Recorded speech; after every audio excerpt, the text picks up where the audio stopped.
2012 ini target saya di atas 100 miliar.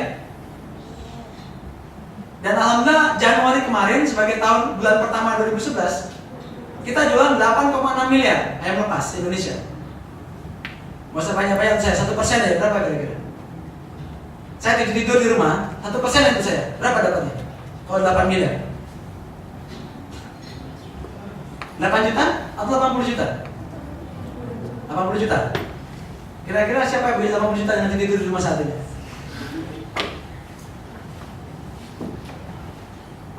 Kan ayamnya sama juga dengan ayam yang lain. Ketika kita namai yang berbeda, kita olah dengan tes yang berbeda, dia akan menjadi berbeda. Nama bedanya nggak cukup, tapi kreatif kita menciptakan rasa yang sedikit berbeda itu sudah memiliki nilai tambah, added value. Detik ini, hampir seluruh orang Indonesia itu mengharapkan menjadi dealer ayam lepas. Dan alhamdulillah demi Allah saya nggak mengeluarkan 1 rupiah pun untuk buka ayam lepas, baik di Aceh maupun di seluruh Indonesia. Enak gak? Bisnis tanpa modal, duduk-duduk aja. Ya. Tapi jangan dikira itu kebetulan, enggak. SPP tadi 3,5 miliar, 3,2 miliar SPP-nya. Itu SPP yang harus saya keluarkan. Dan kalau masih uang masih enak. Tapi kalau seandainya yang harus kita keluarkan tadi perasaan, sanggup nggak korban perasaan? Merasa bersalah, merasa bodoh, merasa goblok, merasa jadi penjahat, berani nggak?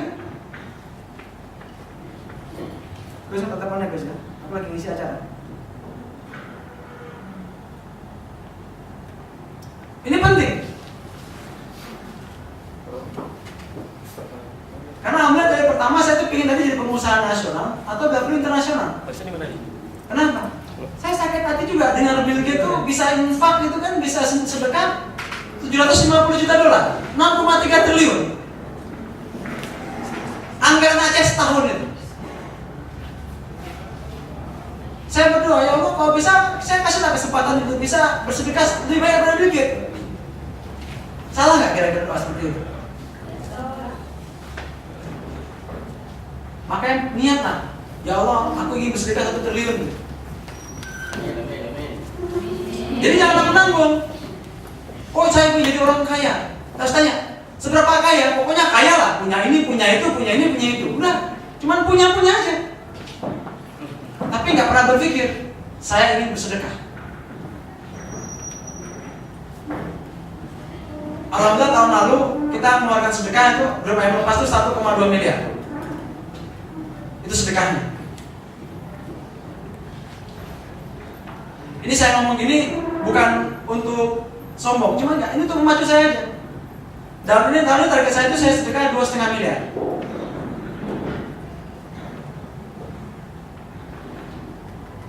Siapa mau sedekah 10 miliar angkat tangan? Kok gini sih? Gini kenapa gitu? Ya, sama-sama kita berdoa sama Allah. Ya Allah yang angkat tangan ini, berikanlah kesempatan untuk menciptakan sesuatu yang akan berhasil di masa depan dan bisa bersedekah minimal 10 miliar dalam hidupnya. Amin. Kan nggak mungkin. Jangan lihat sekarang kita nggak punya apa-apa. Ya. Kalau mau tahu saya, ini ada Ustadz Asmi. Ya. Saya 10 tahun lalu itu kemana-mana naik sepeda. Sepeda butut lagi. Dapatnya itu dikasih teman lagi, bukan beli.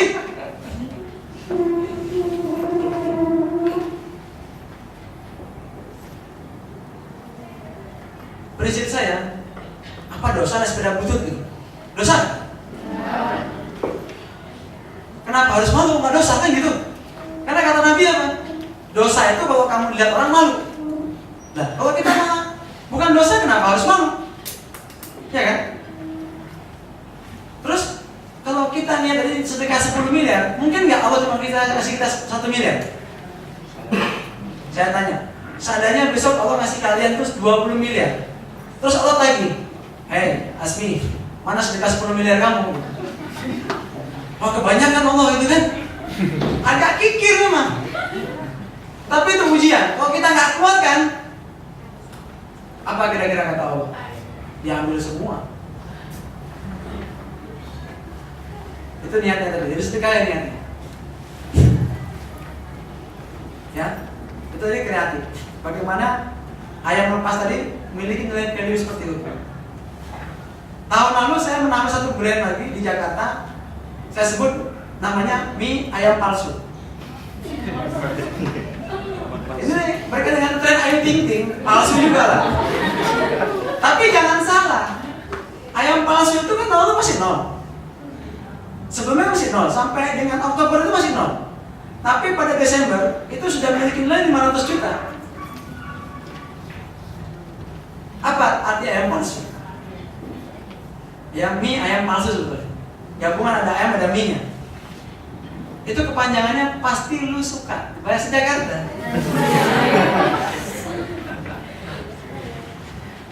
Dan kemarin dulu saya baru meluncurkan lagi brand baru. Untuk tim yang lain lagi, saya kasih namanya ayam kaluyu. Kaluyu, bahasa Aceh apa kaluyu? Lemas kan? Ayamnya ditangkap, lepas, kaluyu deh.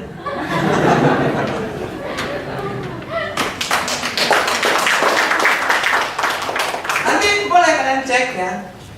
Target saya tuh launch Maret. Dan tentu sudah saya siapkan. Ayam kaluyu ini akan menjadi semacam Indomie dan Super Mie atau Avanza dengan Xenia. Artinya apa? Rasa boleh sama, merek berbeda. Kan modal boleh sama, Avanza Xenia. Mereknya beda kan? Satunya Daihatsu, satunya Toyota. Pertanyaannya, ada nggak pasarnya Toyota berlari kepada Xenia atau pasarnya Xenia berlari ke Toyota? Ada nggak? Enggak kan? Masing-masing akan membeli sesuai dengan kesukaannya. Target saya paling nggak ayam kaluyu ini tahun pertama kan saya startnya Maret, bisa 5 miliar lah tahun ini targetnya. Tapi saya nggak buka di Aceh, saya buka di Jakarta. Kenapa? Kalau nggak di Aceh, ini pilihannya bukan emosional tapi logis. Di Aceh ini sudah kebanyakan makanan dibanding orangnya. Kalau udah kebanyakan makanan dibanding orangnya, nanti orang makan orang, susah kan? Dan masih ada satu brand baru lagi yang mau saya kembangkan. Ada kepala timnya di sini. Saya belum perkenalkan karena belum berhasil. Targetnya juga Maret akan saya launch di Aceh tapi. Ini khas Aceh. Sudah saya patenkan. Brandnya itu apa namanya? Ini ngomong kreatif ya. Kan sekarang nama mie Aceh jadi generik, artinya jadi umum kan? Siapa aja belum buka mie Aceh kan? Tapi kita sebagai customer kan tahu mana mie Aceh yang enak, mana yang nggak enak, tahu kan? Artinya apa? Ya akan berkembang kan yang enak. Saya sudah ciptakan satu brand namanya tadi mie gurih khas Aceh. Nama manajemennya Daun Muda. Kan seru kan? Manajemennya seksi kan? Daun Muda. Tapi ini ngomong kreatif, menciptakan saja. Ini dalam rangka juga jiwa sebenarnya pengusaha baru.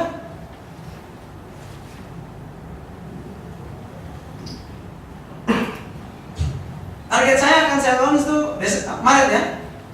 Maret akan kita launching. Kalau sukses di Aceh, brand mie guleng ini akan saya pasarkan di seluruh Indonesia juga. Bila perlu seluruh dunia lagi.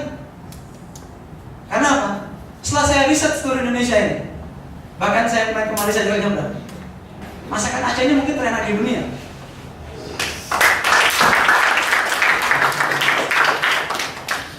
Biarlah Amerika menciptakan komputer tercanggih, menciptakan pesawat paling besar. Eropa juga menciptakan peralatan medis yang baik, menciptakan alat transportasi yang baik. Eropa. Biarlah orang Aceh ini yang ngasih makan mereka semua. Gak usah kalian menciptakan komputer sendiri, mobil sendiri, gak penting. Kita kasih makan orang aja. Contoh, kalau kita jual kue timpan. Timpan itu kan satu potongan sekarang berapa? 1.000. Tapi sehari kita bisa menjual misalnya 1 juta potong timpan. Berapa kira-kira duitnya? 1 miliar. Apakah modal timpan 1 miliar juga? Paling banyak kan 40%. Berapa modalnya? 400. Terus kita bagi-bagi yang 600 juta bagi 2, mau nggak? Oh, enggak. Agak terlambat menjawabnya. Tapi ini ngomongnya memang lucu-lucu. Contoh di Medan itu ada produk kreatif Bika Ambon. Kan nggak nyambung. Dari Medan oleh Bika Ambon. Di mana hubungannya? Nyambung nggak? Tapi terkenal nggak Bika Ambon Medan? Siapa merek ring yang hebat? Julai? Oh nggak? Berapa omset Julai per hari? 15 juta. Berapa? 15 juta. 300 juta sehari omsetnya. Terbanglah kan dari Medan tadi ke Jakarta, mau naik Garuda, naik Lion, asal masih Medan. Waktu turun dari pesawat itu, pas nenteng Bika Ambon Juleka itu nggak ada dijual di bandara, nggak ada. Harus datang ke workshop dia di Jalan Mojopahit itu udah padat, ngantri. Satu orang belanja minimal tuh 300.000. Kalau 300 juta kan cuma 1.000 orang beli, selesai. Berapa sebulan? 9 miliar. Kan nggak nyambung kan? Nyambung nggak ceritanya? Ambon dengan Medan? Nggak ada hubungannya. Terus 3 tahun belakangan ada merek baru di Medan yang sudah mulai digemari orang. Namanya Bolu Meranti. Benar? Meranti itu nama kayu. Bagaimana sih dia jadi bolu coba? Yang kita kenal kan kayu meranti. Tapi orang ini dasar kreatif, dibuat namanya Bolu Meranti. Mungkin kalau nggak pernah makan bolu meranti, search aja lah. Ada nggak bolu meranti itu masuk website? Anda kan nggak perlu tanya profesor gitu. Cukup tanya sama Mbak Google, selesai semuanya. Ya, ini kreatif tadi. Dan kita di Aceh, saya tanya, kita waktu mau pulang dari Aceh, apa oleh-oleh dari Aceh yang bisa kita bawa? Hah? Teteh, apa? Ada ya? Belum nggak menjadi budaya. Ini saya tunggu, siapa yang bisa menciptakan kreativitas makanan Aceh yang bisa menjadi kebanggaan Aceh dan nasional. Ya. Kami ya di tim Giwat siap mengcoaching, siap membimbing sampai berhasil. Oke? Siap? Siap. Oke. Sekarang ada yang pertama niat, yang kedua tekad, yang ketiga kreatif, yang keempat care atau peduli. Ini barang langka sebetulnya. Setiap kita ini bisa memiliki kepedulian lebih, tapi sekarang ini barang langka. Kenapa? Banyak kita yang sudah mengeliminasi rasa peduli dalam diri kita. Kita nggak lagi care dengan hal-hal kecil seperti itu. Nggak mau peduli dengan masalah dari sekeliling kita. Padahal untuk bisa menciptakan produk yang kreatif tadi, peduli ini sebagai tombak, ya, sebagai senjata untuk bisa masuk itu, menciptakan produk. Kita peduli pada lingkungan. Saya tanya, seberapa besar kalian peduli terhadap lingkungan sekitar kita? Apa yang kalian rasakan ketika melihat teman-teman masih nganggur? Apa yang kalian rasakan ketika ada orang misalnya mengejek Aceh, menghina Aceh? Saya dalam apa istilahnya bercerita tentang Aceh ke teman-teman di luar Aceh. Saya bawa cerita lucu-lucu, game-game bahasa Aceh. Misalnya gitu, orang Jakarta kan bangga, wah sekarang Jakarta udah banyak kafe-kafe Mas Kono, mau kafe di mana enak. Gitu. Terus saya balik, oh sekedar kopi-kopi gini di Aceh mah biasa sih. Sudah ratusan tahun orang Aceh itu kerja di kedai kopi aja saya bilang. Mungkin 30 tahun lalu itu aib bagi orang Aceh, kenapa? Lebih banyak kedai kopi dibanding pekerjaannya. Tapi saya katakan, itulah budaya metropolis yang masih tertinggal di Aceh, walaupun kotanya sudah hilang.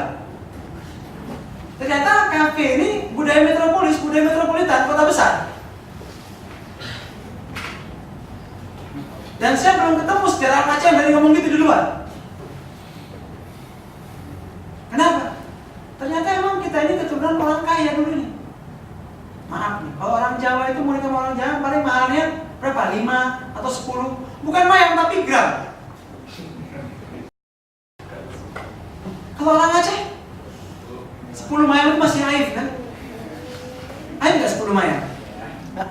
Kalau orang Bidi, maaf ya orang Bidi, 3 bungkah. Betul nggak? 3 bungkah kan? 1 bungkah 33. 16 mayang 1 bungkah.